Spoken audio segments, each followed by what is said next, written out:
안녕하세요. 비전공자도 합격하는 국제무역사 1급 30번째 시간입니다. 이번 시간에는 환급에 대해서 살펴보도록 할 거고요. 교재는 370페이지부터입니다. 자, 우리 환급이라고 하는 건 냈던 돈을 다시 돌려준다 라고 하는 개념이죠. 이 환급은 결국 세금, 냈던 세금을 돌려주겠다 라고 하는 거고, 그 세금은 관세를 뜻합니다. 이 환급에 대해서는요, 관세법에서도 정하고 있고, 또 수출용 원재료 등에 대한 관세, 수출용 원재료에 대한 관세 등 환급에 관한 특례법이라고 해서 환급특례법이라고 부르는 것에 그 법에서도 규정을 하고 있어요. 그래서 우리는 관세법이라고 하는 것과 수출용 원재료 등 관세 등 환급에 관한 특례법, 이 환특법 두 가지를 살펴보도록 할 거고요. 두 가지를 구분을 해서 이제 살펴보도록 하겠습니다. 자, 먼저 370페이지에 관세법 환급이라고 하는 거는 관세 환급금의 환급, 계약 내용과 다른 물품, 그리고 지정보세구역 장치 중 멸실, 그리고 수입한 상태 그대로 다시 수출되는 자가사용 물품, 이렇게 나누어 볼 수가 있는데요. 자, 관세 환급금의 환급이라고 하는 거는 품목 분류, 세율 오류, 이중 차고 납부, 이런 것들이 이제 있다고 괄호 안에 나와 있는데, 이거는 내가 원래 내야 되는 세금이 5만 원인데 공 하나 더 붙여서 이체한 거예요. 이런 경우도 있을 수 있고, FTA를 적용을 해서 수입을 하면 관세율이 0%가 적용될 수 있는데, FTA 적용을 위한 서류, 원산지 증명서라고 하는 거를 받지 못해서 세금을 다 냈다가 뒤늦게 그 서류를 받아서 저 이거 서류 지금 받아왔어요. 원래대로라면 이 서류 있으니까 관세 0원 내는 거잖아요. 저 이 서류 지금이라도 드릴게요. 그러니까 제가 냈던 세금 다시 돌려주세요 라고 하는 것들이 이제 포함이 될 수 있겠습니다. 자, 나머지 관세법 환급에 대해서는 우리가 교재에서 하나씩 살펴볼 텐데요. 첫 번째가 계약 내용과 다른 물품에 대한 환급이에요. 이거는 우리가 붉은 악마니까 빨간색 티셔츠를 중국 공장에 주문을 했는데, 물건이 딱 와서 열어봤더니 어머, 일본으로 가야 할 파란 티셔츠가 왔어요. 우리 계약서에는 레드 티셔츠라고 적혀 있는데 계약 내용과 다르죠. 이러한 경우에 내가 냈던 세금을 돌려받을 수 있는 거다. 그럼 계약 내용과 다르면 무조건 돌려받을 수 있냐? 아니요. 첫 번째는 일단 계약 내용과 실제 다르다는 게 서면으로 확인이 돼야 돼요. 그러니까 뭐 계약서 같은 건 당연히 들어가야겠죠. 그리고 또 하나, 계약 내용과 그 다른 물건은 우리나라 밖으로 반출되어야 되겠다, 다시 나가야겠다라고 하는 것이 전제가 됩니다. 이 계약 내용과 다른 물품은요, 우리 뒤에서 살펴볼 이제 환급특례법, 수출용 원재료에 대한 관세 등 환급에 관한 특례법에 나오는 원상태 수출이라고 하는 것과 구분이 되어져야 합니다. 그래서 계약 내용과 다른 물품이에요. 계약, 이제 우리 관세법에서 다루는 건. 그래서 이 계약 내용과 다른 물품, 우리가 받은 파란 티셔츠를 이제 외국으로 다시 반출을 해야 되잖아요. 그래서 이제 세금을 돌려받아야 되잖아요.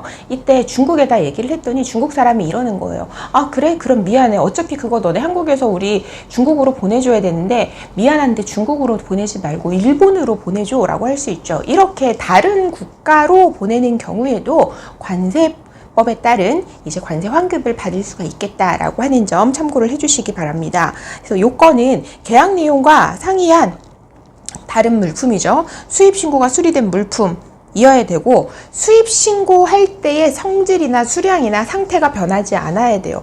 들어왔던 그대로 딱 봤더니 계약 내용과 달라, 그대로 나가야 된다라는 이야기입니다. 그리고 이제 외국 물품 같은 경우에는 기한이 있어요. 수입 신고 수리일로부터 1년 이내에 보세구역에 반입시켰다가 이거를 반출, 그리고 수입 신고 수리일로부터 보세공장에서 들어온 물건은 보세공장에 다시 넣어야 되고, 그리고 이제 부득이하게 폐기가 필요한 경우에는 세관장 승인을 받아서 이제 보세구역에 반입을 하거나 반입해서 폐기를 할 수 있다. 이것도 기한은 1년 이내다라고 보시면 되겠습니다. 환급 범위는 당연히 나간 물품에 대해서 전체 환급을 해줘야겠죠. 그리고 관세뿐만 아니라 우리가 관세를 낼 때 같이 냈던 부가가치세도 함께 환급이 가능합니다. 그런데 내가 이런 경우 있을 수 있죠. 빨간 티셔츠 100박스를 이제 요청을 했는데 빨간 티셔츠가 50박스만 오고 파란 티셔츠가 50박스가 온 거예요. 이렇게 계산을 하는데 어려움이 없다라고 하면 파란 티셔츠 50박스만 내보내고 그 부분에 대해서만 관세환급도 가능하다라고 보시면 되겠습니다. 자, 그리고 수입 신고가 이제 수리가 됐어요. 그리고 아직 지정보세구역에 있어요. 지정보세구역에 있습니다. 지정보세구역에 있는 상태에서 아직 벗어나지 않았어요. 근데 그 동안에 지정보세구역에 있는 동안에 재해로 멸실되거나 손상되거나 변질되거나 이런 물품에 대해서도 이렇게 가치가 떨어졌다고 하면 관세를 환급을 할 수가 있겠다. 그리고 이제 지정보세구역이라고 하는 거를 제가 강조를 했는데, 입항 전 수입신고가 수리된 물품 같은 경우에는 반드시 지정보세구역이 아니어도 괜찮다라고 하는 예외 규정까지도 있다라고 하는 점 기억을 해두시면 좋겠고요. 자, 수입한 상태 그대로 수출되는 자가사용 물품에 대한 관세 환급, 이거 해외 직구죠. 해외 직구한 물건이 뭔가 이제 마음에 들지 않아요. 혹은 다른 물건이 왔어요. 이러한 경우에 다시 6개월입니다. 얘는 6개월이에요. 6개월 이내에 보세구역에 넣었다가 다시 해외로 가거나 아니면 세관장한테 이거 보냅니다 하고 확인을 받아서 뭐 EMS나 이런 걸로 보낼 수도 있죠. 이렇게 해외로 반출되는 경우에도 관세 환급이 가능하겠다라고 하는 점. 자, 납부기간 중 환급금의 처리. 자, 관세 환급을 해줘야 되는 상황이 되었는데 가만 보니까 얘 아직 관세 안 냈네 라고 하는 경우에는 그 납부에 취소를 할 수 있다 라고 하는 점 챙겨보시고요. 그리고 면세점에서 구입한 물건, 이 면세점에서 구입한 물건을 구입하고 자진신고를 했어요. 이거를 면세점에 가서 환불을 했어요. 이 경우에도 자진신고할 때 납부한 관세가 있다라고 하면 그 관세를 환급할 수 있다라고 보시면 되겠습니다. 그래서 제가 설명은요, 모든 강의에서 그렇지만 교재를 하나하나 읽는 게 아니라 여러분들께서 이해를 하실 수 있게끔 설명 위주로 하고 있는데, 이 설명을 들으시고 이해를 하신 다음에는 하고 계시겠지만 텍스트를 하나하나 꼼꼼하게 진짜 뜯어 먹듯이고 읽어보셔야 됩니다. 자, 우리 관세법에 따른 환급에 적용되는 전체적인 모든 관세법 환급에 적용되는 규정을 제가 좀 정리를 해드릴게요. 자, 납세 의무자가 신청을 했다. 그러면 언제까지 환급을 해줘야 되느냐? 신청을 하면 30일 이내에 환급을 해줘야 되고, 만약에 세관장이 먼저 확인을 했다. 이 사람 먼저 뭔가 돌려받아야 될 돈이 있네? 라고 해서 세관장이 먼저 확인을 했다면 납세 의무자의 신청이 없어도 환급을 해줘야겠다. 라고 하는 거. 지금 적어드리는 내용은 관세법 환급에 공통적으로 적용되는 내용입니다. 그리고 환급금이 있다면 환급금도 있고 내가 내야 되는 세금도 있어요. 관세도 있어요. 이 환급금은 내가 내야 되는 세금이 있다면 관세 등에 충당할 수 있다. 저 그 환급 안 받을게요. 내가 내야 되는 관세하고 퉁 쳐주세요. 상계 처리해주세요. 라고 이렇게 충당이 가능하다라고 보시면 되겠고요. 자, 내가 돌려받아야 될 환급금이 있어요. 환급금이 있는데 늦게 받았어. 이 경우에는 이자에 해당하는 부분도 함께 받을 수 있다라고 보시면 되겠습니다. 이자 부분, 이거를 환급 가삼금이라고 하는데요. 글씨를 좀 예쁘게 써드려야 되는데 도 같이 받을 수 있다. 당연히 내가 좀 더 많이 받았어요. 이거랑 같은 개념에서 과다 환급된 금액을 내야 되는 경우, 과다 환급된 금액 같은 경우에는 과다 환급된 그 금액뿐만 아니라 가산금도 같이 내야 된다. 가산금도 같이 내야 된다. 환급을 받아야 될 돈이 있다. 근데 이걸 늦게 받았다. 그럼 그 이자에 해당하는 환급 가산금도 같이 받는 거고, 내가 많이 받은 환급금이 있다. 그럼 내가 많이 받은 그 기간 동안, 내가 갖고 있던 많은 돈을 보유하고 있던 기간 동안의 이자에 해당하는 가산금도 같이 내야 된다. 자, 그리고 과오나 환급 청구권. 청구권은 우리 관세부가 제척기간처럼 5년이고요. 그리고 환급을 받을 권리는 제3자에게 양도가 가능하다.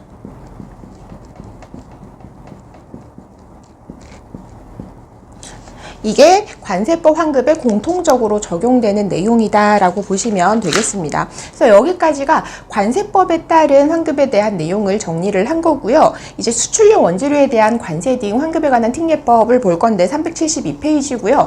제목을 보시면 수출용 원재료예요. 너 수출했으니까 너가 수출할 물건을 만들기 위한 재료를 수입할 때 어떤 관세는 돌려줄게 라고 하는 겁니다. 수출을 했는데 그 수출 물품의 어떤 일부분에 관세가 포함이 되어 있는 경우 그 관세 돌려줄게 라고 하는 게 바로 수출용 원재료에 대한 관세 등 환급에 관한 특례법이고요. 줄여서 환급특례법 또는 환특법이라고 실무에서는 부릅니다. 그래서 이 환특법 내용 같은 경우에는 용어의 정의 부분도 시험에 상당히 자주 나오는 편이에요. 그래서 용어의 정의 보시면 관세 등이라고 하는 거는 관세만 이야기를 하는 것이 아니라 관세를 부과할 때 우리 세관장께서 이제 부과하는 여러 가지 내국세들 있었잖아요. 부가가치세라던가 이런 것들 다 포함한다.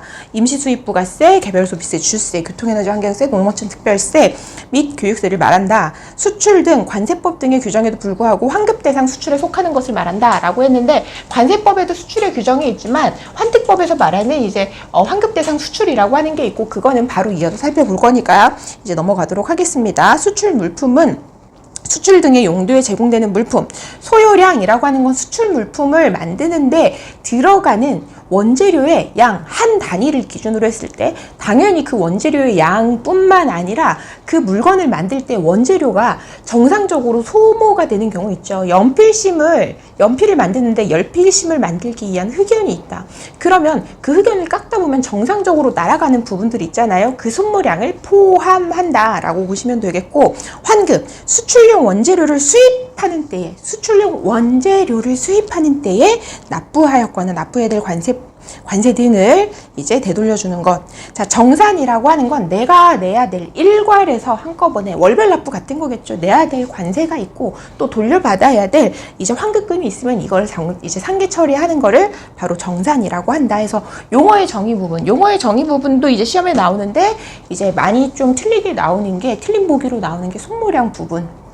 그러니까 이제 소요량에서 손모량을 제외한다. 이 내용이 객관식 보기로 여러 번 출제가 되었었습니다. 자, 환급 대상 원재료를 볼게요. 그럼 환급을 해주는 원재료에는 어떤 것들이 있냐? 수출 물품에 관세가 포함되어 있으면 그거 돌려준다고 했는데 그 원재료의 범위를 구체화해보자 이거예요. 수출 물품에 화학적 또는 물리적으로 들러붙는 것. 그게 이제 첫 번째가 되겠고요. 그리고 수출 물품 생산 공정에 투입돼서 소모되는 물품. 소모되는 것 중에 이런 건 빼는 거예요. 작업복. 직접 투입이 안 되는 거죠. 작업복이라던가 기계 돌릴 때 쓰는 윤활제, 작업용 장갑 이런 거는 제외합니다. 그리고 수출 물품을 포장하는 데 사용되는 것.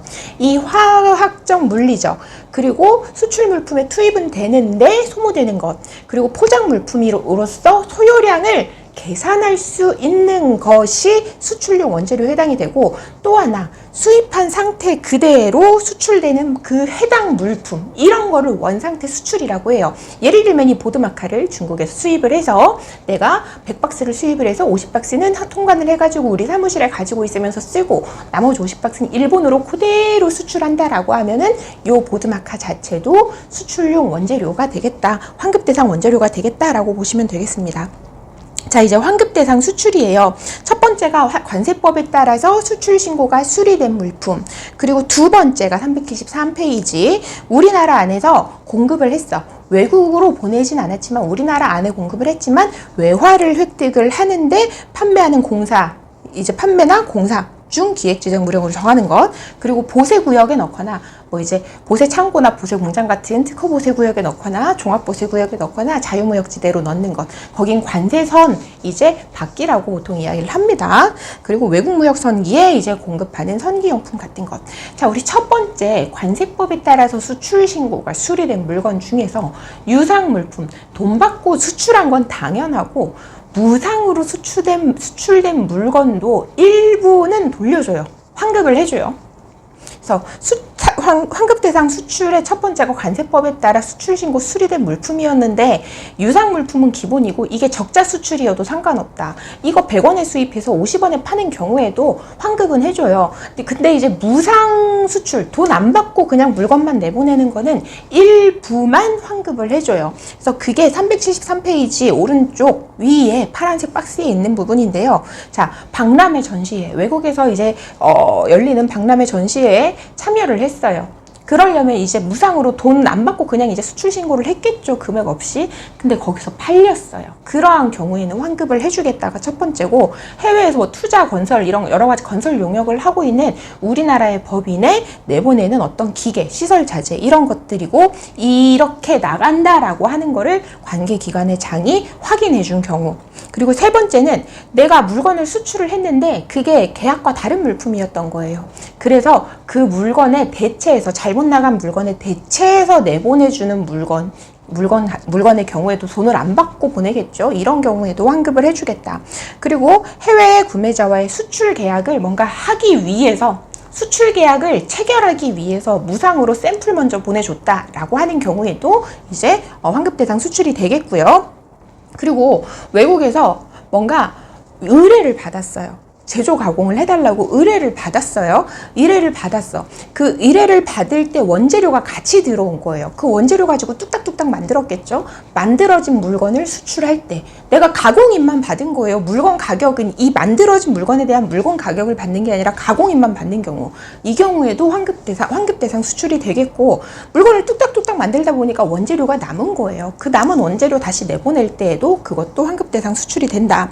그리고 외국에다가 이번엔 거꾸로 내가 이거 이렇게 만들어주세요 라고 하면서 원재료를 그 외국으로 내보내요. 그 경우에 원재료의 수출도 비록 이걸 무상으로 내보낸다 할지라도 환급 대상 수출이 되는 거다. 그리고 위탁 판매를 위해서 무상으로 반출하는 물품의 수출. 그러니까 뭐 외국에 아마존 같은 거, 아마존 뭐 창고 같은 데다가 내 물건을 잔뜩 집어넣어놨는데 아직 팔리지 않았으니까 돈은 들어오지 않았죠. 무상이죠. 근데 거기에 있는 동안 팔릴 수 있잖아요. 이렇게 판매된 물건이 환급 대상 수출이 되겠다라고 보시면 되겠습니다.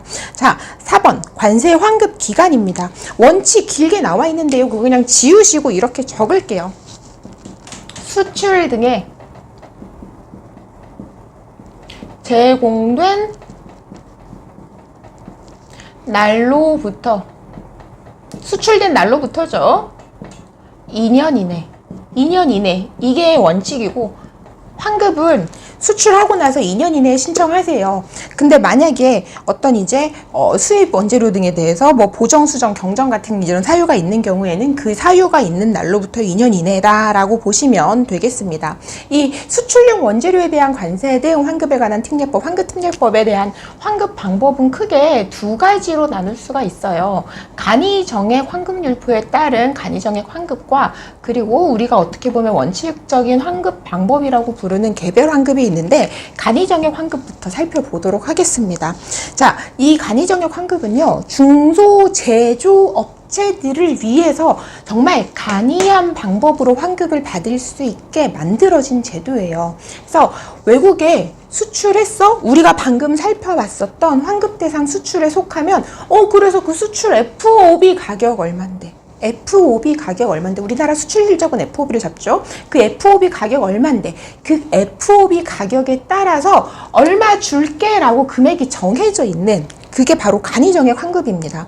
간이정액 환급 같은 경우에는, 자, 원래 환급은 내가 낸 돈이 있으면 돌려주는 거잖아요. 그래서 원래 환급을 받을 때에는 내가 돈 이만큼 세금 냈어요 라고 하는 수입세액 납부 증빙서류를 내야 되는데, 간이한 방법으로 정해진 금액을 환급을 해주는 이 간이정액 환급에서는 내가 세금 납부했어요 라는 증거 필요 없어요. 나 수출했어요. 이 물건 HS 코드 이거 맞아요. 저 중소제조업체 맞아요. 요 세 가지만 입증을 하면 나라에서 그냥 그래 수출했어, 돈 돌려줄게 라고 하는 겁니다. 자, 그러면 어떤 사람들에게 적용이 되느냐라고 하는 374페이지 적용 대상을 보시면 중소기업이고요. 직접 제조해서 수출하는 경우, 내가 중소기업이에요. 저는 이 보드마카를 만들어서 수출을 해요. 그럼 제조업체가 수출하는, 자기가 제조한 물건에 대해서, 제가 이것만 제조하는데 얘도 같이 수출을 해요. 얘는 중국에서 사와요. 그럼 얘는 간이정액 환급 대상 아니에요. 얘만 중소제조업체고, 환급을 기존에 받았던 실적이 6억 원 이하여야 된다. 6억 원. 자, 그리고 만약에 수출자와 생산자가 다르다라고 하는 경우에는 중소제조업체인 생산자가 직접 신청하는 경우에 한한다라고 보시면 되겠습니다. 자, 이 6억 원에 대해서 우리 374페이지 파란색 박스에서는 뭐라고 하고 있냐면 환급 신청일이 속하는 연도의 직전 2년간 외년도 환급 실적이 6억 원 이하일 것. 그래서 환급 실적에 기초 원재료 납세 증명서 발급 실적을 포함한다라고 되어 있는데 이거는 내가 직접 수출은 하지 않았지만 저 수출할 사람한테 요 보드마카 줄 거거든요. 근데 저 사람이 환급 신청 받고 싶대요. 저 사람이 환급 신청할 수 있게끔 뭔가 서류 하나 좀 띄워주세요 라고 하면 세관에서 그래 이거 서류 줄 테니까 요 서류 가지고 가서 환급 신청하라 그래 라고 해서 띄워주는 서류예요. 뒤에서 살펴볼 겁니다. 그러니까 환급을 가능하게끔 하는 전체 환급이 가능한 금액 6억 원이다 라고 보시면 되겠고 환급 신청일이 속하는 연도에 1월 1일부터 환급 신청일까지 환급 실적이 6억 원 이하일 것. 그래서 자, 적용 기준은 수출신고 수리일이다. 이게 왜 수출신고 수리일이 나오냐면 이게 정해진 금액을 돌려준다고 했잖아요. 그러면 그 정해지는 금액이 매년 바뀌어요. 이번 연도에는 이만큼 주고 작년에는 이만큼 주고 이번 연도엔 이만큼 주고 매년 바뀌다 보니까 그러면 이 금액이 바뀌는 거에 대해서 사람들이 서로 자기한테 유리한 쪽으로 신고를 하려고 하겠죠. 환급 신청을 하려고 하겠죠. 그러니까 환급 신청을 하는 날짜는 상관없어. 얼마를 줄지는 수출 신고 수리가 2021년에 됐냐 2022년에 됐냐 이거를 볼 거야 라고 하는 거예요. 뭐 2021년도에는 뭐 100원을 줬다. 근데 2022년도에는 90원을 줬다. 그러면 2021년도에 수출신고 수리된 건은 100원을 줄 것이고 2022년도에 수출신고 수리된 건은 90원을 줄 거다. 너가 환급 신청을 2021년에 하든 2022년에 하든 2023년에 하든 이거는 수출신고 수리일 기준이야 라고 이야기를 하는 겁니다. 그리고 우리 중소제조업체에게 주는 거라고 했잖아요. 근데 이런 경우 있어요. 중소기업이었다가 이게 중견기업으로 확 커지는 경우가 있어요. 근데 내가 지금은 중견기업인데 중소기업일 때 수출했던 게 있어요. 근데 그 수출신고 수리를 보니까 그 당시에는 중소기업이었네? 라고 하면은 지금 비록 중견기업이라 라고 하더라도 중소기업 기준일 때 수출했던 건 수출신고 수리일이 간이정액 환급 적용의 기준이 되는 거니까 환급을 해준다 라고 하는 겁니다. 자, 그럼 정해진 금액 이라고 했는데 금액은 어디에 정해놓느냐 바로 간이정액 환급률표라고 하는 거예요. 그래서 나라에서 이렇게 봤을 때 이 보드마카 만들 때 보니까 말이지 보통 사람들이 제조업자들이 요 안에 들어가는 잉크를 수입하는데 요거 하나 만들 때에는 요 한 단위 만들 때에는 잉크를 수입해 올 때 내는 관세가 보통 요 한 자루에는 한 10원 정도 포함되더라 라고 하는 거를 통계를 내서 만들어 놓은 게 바로 간이정액 환급률표예요. 그래서 이렇게 간이정액 환급률표를 이제 고시할 수 있다라고 하면서 그 고시된 간이정액 환급률표를 토대로 중소제조업체 6억 원 중소제조업체 6억 원에게는 간이정액 환급률표를 토대로 간이한 방법으로 정해진 금액을 환급을 해주고 있는 거고요. 간이정액 환급률표에 보드마카 10원 이렇게 해놓으면 이 보드마카야 만들 때 수출을 했을 때 10원을 이미 납부를 했다라고 가정하고 돈을 돌려주는 겁니다. 이 10원이라고 하는 건 보드마카 10원이라고 정해놓는 게 아니라 HS 코드 몇 번은 10원, HS 코드 몇 번은 20원, HS 코드 몇 번은 30원 이렇게 정해놔요. 그러다 보니까 간이정액 환급률 표를 적용을 해서 환급을 받는 경우에는 수출 물건의 HS 코드가 상당히 중요하겠죠. HS 코드 잘못 적용하면 과다환급되거나 과소환급되거나 그럴 수 있습니다. 그리고 이 세상에 있는 모든 HS 코드에 대해서 간이정액 환급률 표에 전부 다 적히는 게 아니라 이 HS 코드는 수입하는 원재료가 거의 없던데 하면 HS 코드 자체가 안 적혀 있는 경우도 있어요. 그럼 그건 간이정액 환급을 받을 수가 없는 게 되겠죠. 그리고 이제 여러 가지 사항을 좀 고려를 해서 간이정액 환급률표의 어떤 적용을 중지하거나 아니면 일부를 조정해서 고시할 수 있다라고 하고 있고 현재 실무적으로는 매년 이제 바뀌고 있다. 1월 초에 1월 1일에서부터 1월 아무리 늦어도 10일 사이에는 신년에 적용이 되는 고시된 신년에 적용이 되는 새로운 간이정액 환급률표가 고시가 된다라고 보시면 되겠습니다. 간이정액 환급은 FOB 금액 10,000원 기준으로 한다고 했어요. 그래서 우리 374페이지 예시 보시면 간이정액 환급률이 50원인 HS 코드가 있어요. 그리고 수출 금액 FOB 금액으로 5억 원이었어요. 그럼 이 5억을 FOB 금액 10,000원을 기준으로 합니다. 10,000원으로 나누고 여기에 50원을 곱해서 간이정액 환급액을 계산한다. 이렇게 했을 때 250만 원, 5억 수출하고 내가 수입한 원재료가 아무것도 없어도 간이정액 환급은 중소제조업체가 돈 받고 수출했다는 이유만으로 뭐 일부 무상 수출도 포함이 되죠. 그냥 수출했다는 이유만으로 5억 원 수출했네. 그래 250만 원 줄게 라고 이야기를 하는 거예요. 그래서 이 간이정액 환급액을 계산하는 문제도 간혹 시험에 출제가 되곤 합니다.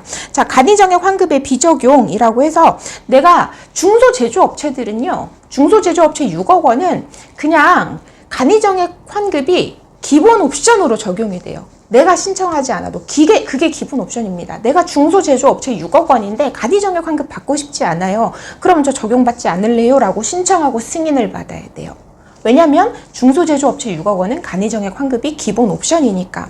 근데 이런 사람이 있을 수 있죠. 나 간이정액 환급 안 받을래요. 나는 실제로 수입하는데 원재료 수입하는데 내가 보니까 간이정액 환급보다 내가 낸 세금 돌려받는 게 훨씬 더 커요 라고 하면서 간이정액 환급 안 받을래요? 라고 비적용 신청을 했어요. 그랬다가 내 맘대로 또 저 그냥 간이정액 환급 받을래요? 안 받을래요? 계속 이렇게 하는 경우들이 많으니까 딱 제한을 걸어놨어요.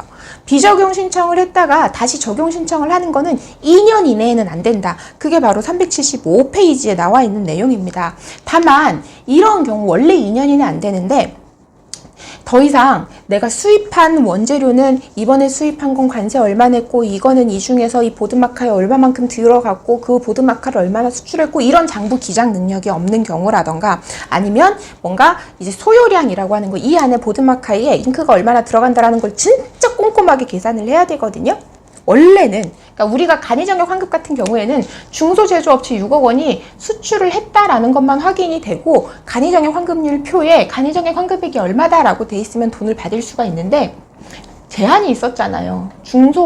중소제조업체고 6억 원이라고 하는 제한이 있었잖아요. 이게 안 되면 원래 원칙적인 환급이라고 하는 개별 환급이라고 하는 걸 신청을 해야 되는데 이거는 얼마 냈어? 세금 얼마 냈어? 그래서 그 보드마카에 세금 낸 원재료가 얼마나 들어갔는데 그래서 얼마나 몇 개를 수출을 했고 이거를 전부 다 확인을 해야 되는데 이런 거를 이거 소요량이라고 해요. 소요량 특히 얼마나 들어갔는데 이거를 작성하는 게 굉장히 어려워요. 보드마카도 요 사이즈도 있을 수 있고 요 사이즈도 있을 수 있고 굉장히 규격이 다양하니까 이런 거를 작성하기가 곤란하거나 아니면 작성을 하는 데에 인건비가 훨씬 더 많이 들어. 내가 환급받는 거는 200만 원인데 1년에 인건비가 막 4천만 원이 들어가. 이러한 경우에는 2년이 지나기 전이라도 비적용 승인 받았던 걸 다시 적용 승인을 해줄 수 있겠다. 자, 간이정액 환급 적용이 불가한 경우가 나와 있는데 자, 간이정액 환급은 중소 제조업체 6억 원이죠. 자기가 직접 제조 안 한 건 일단 간이정액 내가 중소 제조업체여도 내가 직접 제조하지 않은 걸 수출할 경우에는 간이정액 환급 적용 안 된다. 첫 번째가 그거죠. 중소 제조업체가 수출용 원재료를 수입한 상태 그대로 수입한 물건 내가 제조한 거 아니잖아요. 이게 당연히 안 되겠고 대기업에서 제조한 물건을 공급받아서 대기업에서 제조한 거 내가 제조한 거 아니죠. 그렇기 때문에 이것도 땡. 그 다음에 6억 원 초과한 경우 땡. 자, 수출 신고 필증에 제조자를 제조자 미상, 제조자 알 수 없음이라고 되어 있는 물건 내가 제조한 거 아니잖아요. 땡.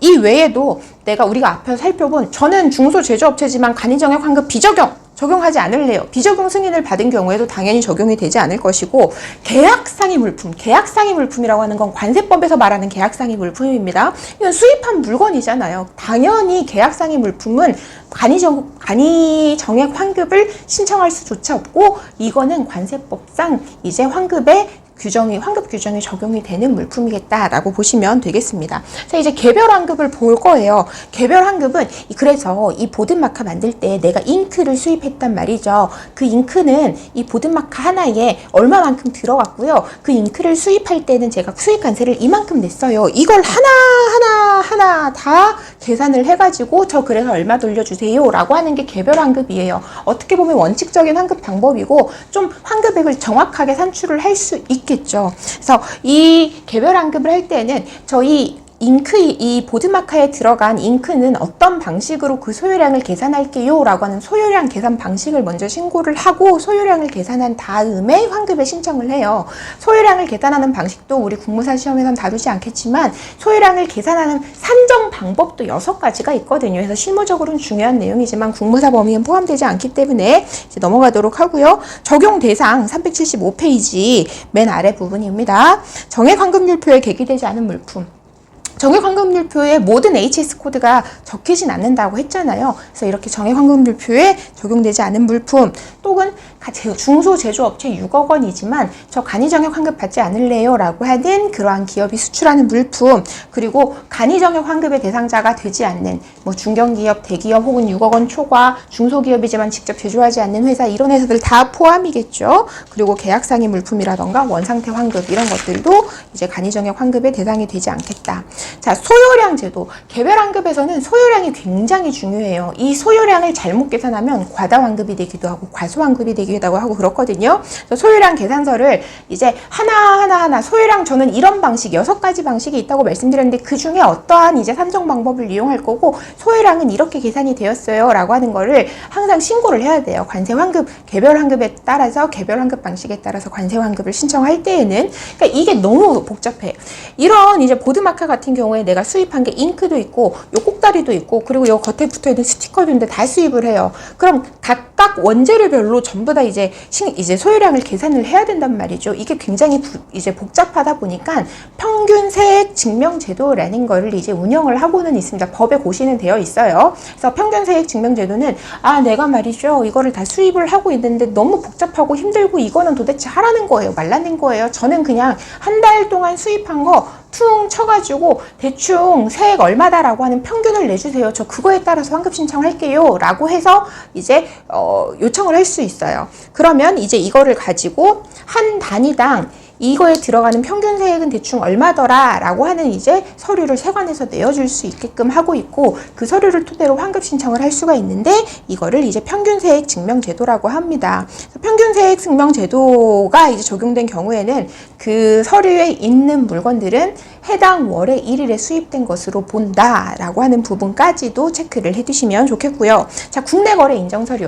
자, 이 보드마카를 생산을 하는데 잉크를 내가 이제 수입을 해서 쓰잖아요. 근데 잉크를 내가 사오긴 사왔는데 뭐 외국에서 사온 게 아니라 옆집에 있는 김 사장님이 중국에서 수입한 거를 갖다가 내가 받아왔어요. 그리고 난 보드마카를 만들었어요. 그리고 이걸 또 수출을 했어요.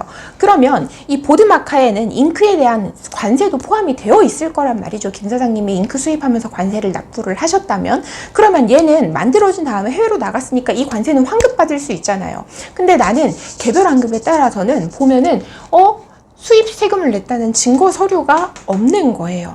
없다 보니까 환급을 못 받아. 이런 이제 일이 없도록 하기 위해서 이 김 사장님이, 잉크를 수입한 김 사장님이 세관에다가 나 이거 세금 납부했다는 서류 여기 있는데요. 나 이거 여기 김진욱 씨한테 팔 거니까, 그 사람이 수출할 거니까 이 사람이 환급 받을 수 있는 서류 좀 어떻게 끊어주세요 라고 할 수 있어요. 그게 바로 국내거래 인정 서류입니다. 기초원재료 납세증명서와 수입세액 분할증명서라고 하는 게 있는데요. 기초원재료 납세증명서라고 하는 거는 김 사장님이 자기가 수입한 잉크를 가지고 잉크에 뭔가 추가적인 제조 가공을 해서 나한테 잉크를 넘기는 경우에 발급되는 게 기초원재료 납세증명서고, 수입세액 분할증명서는 김 사장님이 자기가 수입한 잉크를 그냥 일부 뚝 분할해서 나한테 그대로 수입한 상태 그대로 이제 일부 넘겨주는 경우에 발급될 수 있는 서류가 바로 수입세액 분할증명서예요. 그래서 보시면 기초거래 증명서 발급 대상 해서 보시면 수입신고 수리일로부터 1년 이내에 수출 물품을 생산하는 자나 아니면 수출 물품의 어떤 중간 원재료, 내가 일부 만들다가 최종 수출자에게 넘길 수도 있잖아요. 수출물품 생산자에게. 이런 경우입니다. 그래서 1년이다. 기초원재료 납세 증명서는. 그리고 수입세액 분할 증명서는 수입신고 수리일로부터 2년이다. 라고 이렇게 보시면 되겠습니다. 자, 환급의 신청입니다. 377페이지. 환급 신청 기간은 2년. 아까 이야기를 했고요. 일괄 신청이 원칙이다. 하나의 수출물품, 이 물품에 대해서 환급 신청을 할 때에는 여기 들어가는 원재료에 대해서 일괄해서 신청을 해라. 라고 하는 게 이제 원칙이고, 환급 심사도 우리 수출 수입 반송의 신고 심사와 같이 사후 심사를 보통 하고 있지만, 과다 환급의 우려가 있는 경우에는 환급 신청을 하고 환급금을 지급하기 전에 미리 심사를 할 수 있다라고 하는 점 챙겨보시면 좋겠습니다. 자, 그리고 추가 환급 대상이에요. 추가 환급을 한다라고 하는 건 뭐예요? 환급 해주긴 했는데 뭔가 환급을 해준 게 부족하니까, 모자랐으니까 추가적으로 환급을 해준다라고 하는 거죠. 보시면 1번부터 7번까지가 있는데 7번 빼고는 전부 착오가 있어요. 착오가 있는 경우예요. 첫 번째는 환급 신청을 했는데 세관장이 착오로 돈을 덜 줬어. 이 경우 추가 납부할 수 있겠다라고 하는 거고요. 그리고 자, 환급이라고 하는 건 수입할 때 냈던 세금을 환급을 해주는 거잖아요. 근데 수입할 때 뭐 품목분류, HS 코드가 됐든 과세 가격이 됐든 뭔가 착오가 있어가지고 세금을 덜 냈어요. 그래서 추징이 됐어요. 추징이 되고 그 이후에 환급 신청을 하는 경우, 이 추징세액에 대해서 환급 신청할 수 있겠죠. 어머, 저 이만큼 추징됐어요. 이거에 대해서 환급 신청하는 경우도 추가적으로 환급 신청을 할 수 있는 대상이다. 자, 그리고 세 번째, 수출할 때 수출 가격이라던가 HS 코드에 착오가 있었다 라고 하는 경우, 그래서 내가 환급을 덜 받았다 라고 하는 경우에도 이제 추가 환급을 받을 수가 있겠고요.